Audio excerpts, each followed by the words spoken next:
morning, everyone. It's a pleasure for me to be here once again to be able to share with you some of the things that we've been going through for a while now in Exodus. We're in Exodus chapter 12 and starting in verse 29. We are going through the final and last plague, and Israel is about ready to escape from Egypt, and their problems are just beginning. The instruction over the Passover and the Feast of Unleavened Bread have been given to all of the people of Israel directly from Moses. Verse 28 indicates that they heard the words, they believed what was told them was to come, they confessed their belief by bowing down and worshiping, and then they went and they did just what Moses told them to do, not leaving one little thing out of the instruction, which would have been a very bad thing. The important part of this feast to recognize is that it was followed by 6 more days that focused on the fact that God's kind of freedom required that his people should do something. They were to obey his command concerning this feast. What he required them to do was to remove certain things from their lives and from their homes. And of course that was the leavening that they were using in their bread. But also they were to do some other things, which was, of course, to paint their doorposts and lintel with blood and then eat just a year-old lamb. But also notice that their faith and belief in God to keep them safe is a very great blessing to them, which while the same things that was happening to them, something much more dire was happening to Egypt, which of course became a curse. When the meal was eaten, anything that was left over, God commanded them to burn up. Their doorposts and lintel were painted in blood. They had their staff in their hand and sandals on their feet. They didn't even sit down at the table while they were eating, and they were literally jamming as much food into their mouth as they could to eat it as quickly as possible, because they were waiting for the break of day so that they could be on their way as God had planned. However, in verse 29 it says, at midnight the Lord struck down all of the firstborn in the land of Egypt, from the firstborn of Pharaoh who sat on his throne to the firstborn of the prisoner who was in the dungeon, and the firstborn of the livestock. So at some point in this particular night, just after midnight, the anguishing wails begin to come up from Egypt, and that's all of Egypt. This means that there may very well have been some of that noise happening right there in Goshen. We hope that it wasn't, but it's very possible. And that was where the Israelites were living. We would hope that all of the Israelites had heard the word that Moses spoke to them directly, and that they took it to heart, seeing that the power that God had been exhibiting over the last year, at least, and that they did exactly what Moses commanded them to do.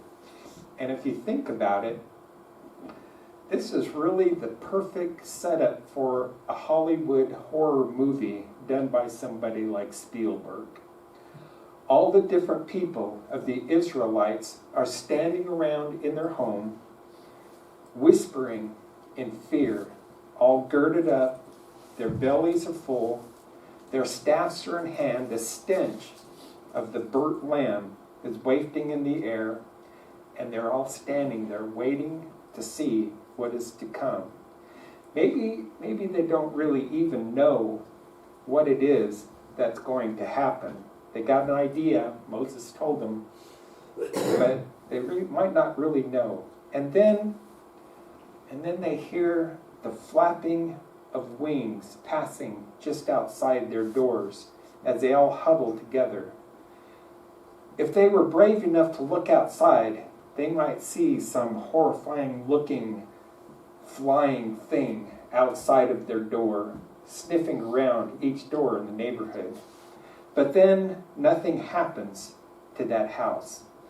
While just across town, just down the road, many houses of Egypt are dark while they sleep. Others are awake, eating and drinking and making merry. And then at those houses, people are woken up, hearing the flapping of these giant wings, and suddenly a member of the house begins to convulse. Perhaps blood starts leaking out of their ears and eyes. And just as suddenly, their back arches up in agony, and then just like that, they stop breathing. Their heart stops beating, their eyes become fixed and dull, and those in the house cry out in pain and terror. And even as they cry out, the people next door and across the street also begin to scream in pain and horror as well. And it's like a chain reaction leading to the Pharaoh's house, where a great wailing begins there as well.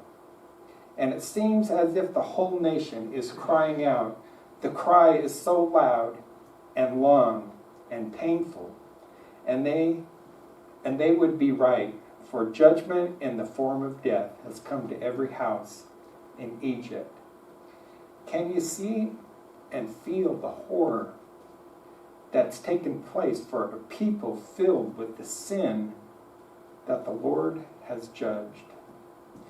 I tried to paint a picture here to show how terrible that this thing really is. We tend to many times just read over these verses without really seeing what's taken place here.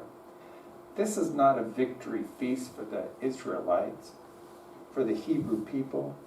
It's a judgment against sin, a judgment that they could very well have been a part of if they chose not to accept the instructions of Moses and Aaron and actually do all that they commanded. I hope that you can just get the feeling of how horrible this thing really is. It was ugly, it was horrible, it was brutal. We all have to face the very same things in our lives from time to time. For those of us who listened to the spoken word and believed what was spoken, what was written, we repented of our way of a sinful life, confessed Jesus as Lord, and the only way to redemption, and then we were baptized for the remission or forgiveness of our sins. These are the instructions given for our salvation. There can be no deviation from this. Just as these people were commanded to do a certain thing, so too have we been. When the Lord returns, we will not hear those horrifying flapping wings of judgment. It is so important to understand that the time could be here at any time. Israel had one night, just one night to get ready. If they did not heed the instructions, that was their only chance. We may think we have plenty of time, but there is really no way of knowing. And so why take that chance? In verse 30 it goes on, Pharaoh rose in the night, he and all of his officials and all of the Egyptians, and there was a loud cry in Egypt, for there was not a house without someone dead. Look at the finality of this statement. Folks, there's no coming back from being dead. No matter the station or the person, from the lowliest maid and prisoner to the elite and the richest person, every single one of them is not without some death in their house. Even Pharaoh, their God, has not been left out. In verse 31, it goes on, Then he summoned Moses and Aaron in the night and said, Rise up and go away from my people, both you and the Israelites. Go and worship the Lord. As you said, take your flocks and your herds as you said, and be gone, and bring a blessing on me too. In verse 31, Pharaoh finally gets it. He can't stand before the Lord in his judgment. Nobody can. Pharaoh summons Moses and Aaron to come before him once again, but don't forget, he threatened Moses and Aaron just a few short days before this. Moses has to wonder what's going to happen. Is Pharaoh going to finally just kill him when he shows up in front of him? But in faith, Moses arrives. Pharaoh admits his defeat and commands that Moses, Aaron, and all of the people, all the possessions that they have, all of their livestock, are to get out of Egypt. He drives them out just as the Lord said would happen. And verse 32 is another one of those tough things to really understand. Pharaoh, once again, is so distraught with what is happening, he asks Moses to pray for a blessing on him as well. Since God is so powerful, maybe, just maybe, he could convince him to raise his very own son from the dead. It could also be that he might be afraid that the deaths will continue for the next batch of firstborns. And that's a pretty frightening thing to think about, because surely there's some pregnant women that are in Egypt right at this time, and some of those babies are going to be firstborn.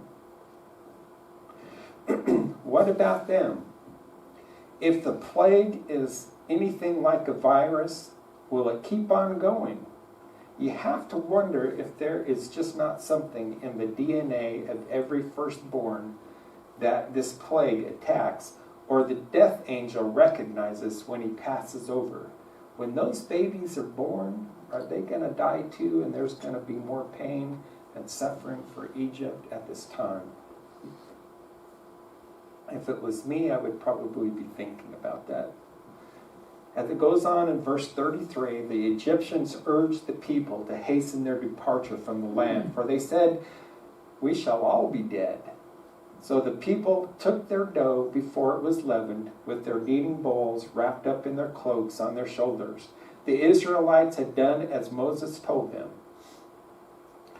They had asked the Egyptians for jewelry of silver and gold and for clothing, and the Lord had given the people favor in the sight of the Egyptians, so that they let them have what they asked, and so they plundered the Egyptians. Now the whole nation of Egypt recognizes the strength and power of the Lord, and they began to try and hurry the people of Israel just to get away from them, telling them to leave the nation before any more bad things happen, before any more people should die. They even go so far as to give them gold and silver and even clothing, because clothing is like money at this time, and they just want them to leave just as quick as they can get out of that area. This too was just as the Lord said was going to happen. Back in verse 3 and 22 it says, "Each woman shall ask her neighbor and any woman living in the neighbor's house for jewelry of silver and of gold and clothing, and you shall put them on your sons and on your daughters, so that you shall plunder the Egyptians."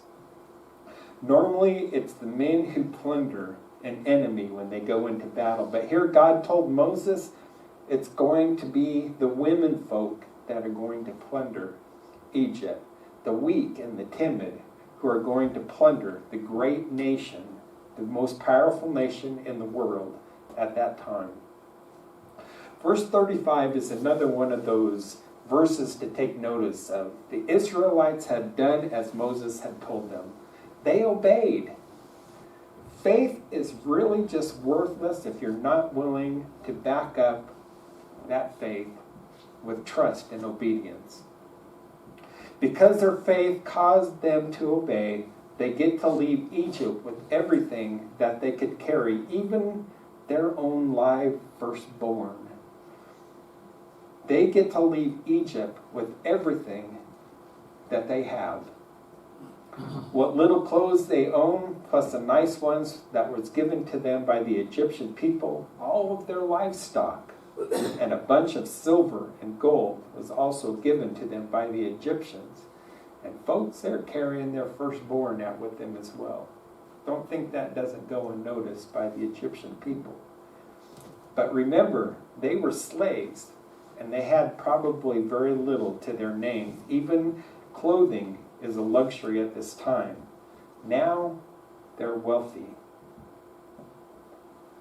In verse 37, it goes on, the Israelites journeyed from Ramses to Succoth.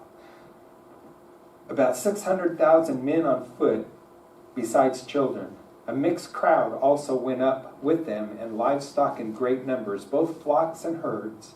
They baked unleavened cakes of the dough that they had brought out of Egypt. It was not leavened, because they were driven out of Egypt and could not wait, nor had they prepared any provisions for themselves. So it was a very good thing that God said, y'all get ready to flee, have your cloaks on your body. You usually have some sort of girdle or something that binds that thing around. That thing is tucked up inside. Your sandals are on your feet, your staff's in your hand, and you're ready to run. And they needed to run because after midnight, that's exactly what they had were told to do. Verse 37 is now the beginning of a nation. These people are finally one. They are all in accord. They are all a family of believers. This is where it really all begins for them. Remember, all along I have been mentioning that there was other people who have seen the power of the Lord, and they believed as well, and so left with the Hebrew people. Verse 38, this is them. This is those people. We don't know exactly what ethnic background these people are, but it's very possible some of these people are Egyptians. They've been seeing what's been going on all along. And that really says a lot for the impression God had made upon this nation. This is the beginning of the fulfillment of the promise God made to Abraham concerning all of the people of the earth. And folks, that means you and me. This is the promise that was promised to us.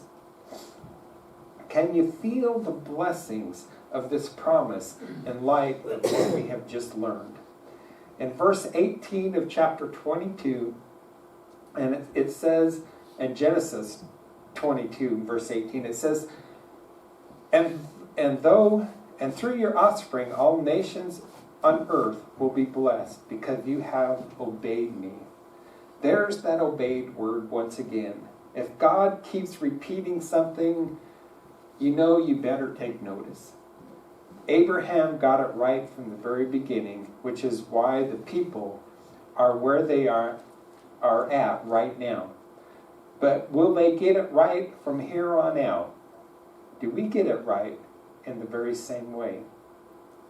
This whole part of this chapter is teaching anyone who will listen the beginning of trust and obey, just what that means, the essence of faith. Since they had to leave so quickly, notice that no one is carrying any leavened bread starter because they had to get rid of it to honor the first feast of unleavened bread. Since you could not have it in your homes, could you store it outside when the feast is over? I wonder if that was possible, or is that just kind of like one of those things of sitting on the fence? Do you have to have new starter each time? Something to consider. In verse 37 it says, now the sons of Israel journeyed from Ramses to Succoth, about 600,000 men on foot, aside from children. A mixed multitude also went up with them, along with flocks and herds, a very large number of livestock, and they baked the dough. I think we just read this once, right? And they had brought out of Egypt into cakes of unleavened bread, for it had no yeast, since they were driven out of Egypt and could not delay, nor had they prepared any provisions for themselves. Now the time that the sons of Israel had lived in Egypt was 430 years. On this very day all the multitudes of the Lord departed from the land of Egypt. 600,000 men would mean that there is at least 2 million people traveling out of Egypt. And folks, that's a lot of people to try to keep fed as well as protected as they're traveling. What if Pharaoh decides to renege on his word once again? Will he come after them with vengeance in his heart? Now notice that since they had to leave so quickly, they could not pack a lot of food other than the unleavened bread that they used as travel rations, and that along with water weighs a lot anyway, so you couldn't carry a lot of stuff. Notice also that these people have been slaves. They don't have any weapons. They don't have their swords. They don't have spears. They don't have shields. They don't have any sort of armor. Egypt are warriors. If they get out here and these people come after them with Pharaoh with vengeance in his heart, what do you think is going to happen to them? However, now the Lord can continually show them his love for them by continually providing them everything that they're going to need along the way if they just trust and obey. I think it's really important for us to understand that Pharaoh will come after these people, believing he has them trapped up against the Red Sea.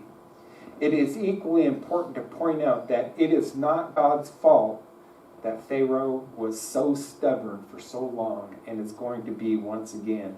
God knew what kind of man Pharaoh was, and God allowed him to come to the throne at this particular time, which is exactly the right time, so that God could demonstrate his power and also punish the Egyptians for the way that they have treated the Israelite people for so long. God hardened Pharaoh's heart by putting demands before him that Pharaoh was just too stubborn and full of pride to obey. What a warning that is to all people.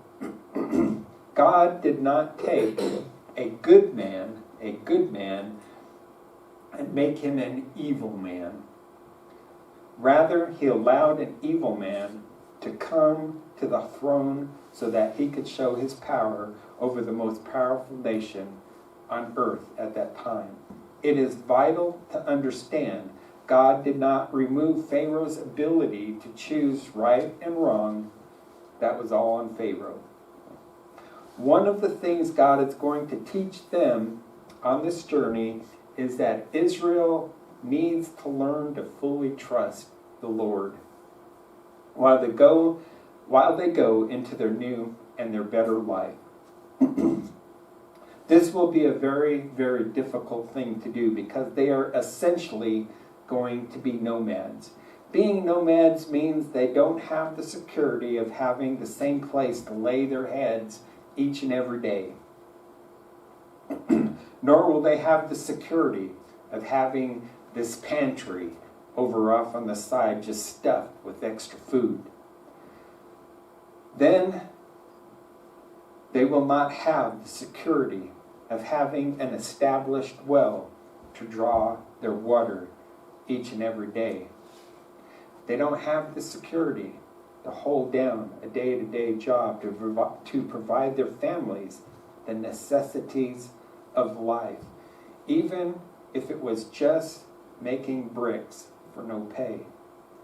Now they have to fully trust in God for everything, which is way better than having all of those other security measures to begin with. And two, notice that God has given each person a task to do and expects them to carry it out. One of the most important things is that the whole nation is supposed to move forward. even though they're about to run up against a mighty big body of water. But they have not learned all of this yet, but they're going to learn it and have it pointed out to them over and over again, because God will demonstrate this thing over and over to them in the years to come. And what a hard lesson that is for anyone to have to learn. I know that you can see the struggles. I hope that you can see the struggles these people have that's in front of them in the days and years to come. Their one and true God is relatively unknown to these people at this point, and so God will have to nurse them along for a time to get them to where He wants them to be. Nevertheless, they have seen His power, that they should have made enough of an impression on them to get them started in the walk towards a relationship with Him. I think I got some slides here that are out of order. Sorry about that. And it did to a point. Look at them. They have lived in Goshen all of their lives. They don't know anything else. God has been known to them very little, but they did drop everything familiar to them and started walking in the desert with almost nothing. Unfortunately, human nature has a nasty habit of forgetfulness and needs a constant reminder of things. Thus, God gave them the Passover and the Feast of Unleavened Breads. This trust issue is something that we all need every day of our life. It is so easy for us to have a home and everything that we need right at our fingertips. Feel so secure, even though we could be slaves. And so easy to forget where these things come from to begin with. Life is good, and then we come face to face with a huge body of water. How easy it is to have these things taken from us in one way or another. But that rarely happens to people here in the U.S. So our challenge is to have the faith to serve God because of His written word and the evidence that is all around us, and even in nature. It seems at times that this is more difficult than what the Israelite people are dealing with. They are eyewitnesses to the tremendous power that God has. Folks, we have a tendency to forget to be thankful for all of the blessings we have in our everyday life.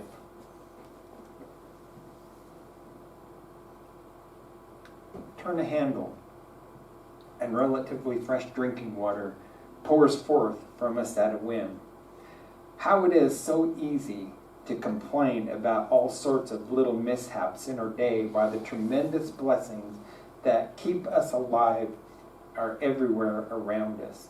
This is not necessarily a bad thing unless we begin to focus on those things that inconvenience us every day. If we get grumpy and we get angry because of these little things, we miss out on the full blessing of God, and we become like Israel. Why did you bring us out here to die of hunger and thirst? We could be back in Egypt being slaves, making bricks, and having our babies murdered. Seems pretty ridiculous, doesn't it? Yet that is what they are going to be telling the Lord here before too long. Do we do the same things in different ways? Can you believe what so-and-so said to me or treated me like so many years ago? Can you believe they didn't cook my steak well enough done? Can you believe they are putting us on water restrictions? Can you believe that car pulled right out in front of me? Ugh, makes me so angry. Now, folks, don't get me wrong. It's not a bad thing to complain about stuff now and again, but when that becomes our normal way of life, that's when it really becomes a problem. When we focus on the hard times, leaving the miracle of the parting of the Red Sea to fade in our memories. We become like these Israelite people. And then there is only a fearful expectation of judgment. The bad ends up stealing the joys of our life. But the fruit of the Spirit is love, joy, peace. That would really be a good list. But then, right there at the end, the next one really just kind of gets me where it hurts. Patience. What's so great about patience anyway? We live in a world right now, and who wants to wait for anything, right? Then the list continues. Kindness, goodness, another blow, faithfulness. This is something God requires in every single worshiper. Israel will have to learn this in a very brutal way in the days to come. The list goes on. Gentleness. And finally, one of the most difficult Americans have to deal with is self-control. We have so many things in our lives that are just not good for us, and yet we partake of them anyway because it tastes just so good, or it feels so good, until it becomes a hazard to our very lives, and yet we continue to use them. If God had just not created Hershey's Nuggets, man, life would be so much better. Against such there is no law. Can you see how much God has been trying to teach us as we've gone through these plagues? God's not interested in excuses. There can be nothing between God and his worshipers. It's important to wait on the Lord. Waiting instills hope. Doing things requires us to give up other things. Being Christians requires us to give up the world. But God is always with us. Change in your life comes not from moving, that is, escaping Egypt. You can't just pick up and go. It comes from the heart. And it can take a while to see any kind of results. Being turned away from the truth causes us to get stuck in our own Egypt and allows sin to easily invade our lives. God has his reasons to answer prayer, even if it takes 430 years. Waiting Jesus' return gives us more chance to help others find him. It builds character and shows what kind of people that we really are. Waiting draws us closer to God. Hearing the word of God tends to get people's dandruff up. They just don't like to be told what to do or how to do it or when to do it or any of those sorts of things. So when they hear the word, they tend to close their ears or smile and go on their way, ever hearing but never understanding. The plagues demonstrated God's power, which has the effect of making us humble and causing us to realize we cannot stand before him without his help. It also gives us hope because it demonstrates his power to save us. God wants us to know that Egypt is not for us. If we want to be in his family, we have to leave Egypt, no matter how scary that might be. Listening to the instructions God gives is imperative to our salvation, but more importantly, it's to do them just as they are given. There are two books open in the judgment, book of life and a book of death. We want at all costs to be in the book of life. Nature all around us demonstrates God and his love for the world. It shows his mighty power and gives us hope because he will use this power to save us from our sins.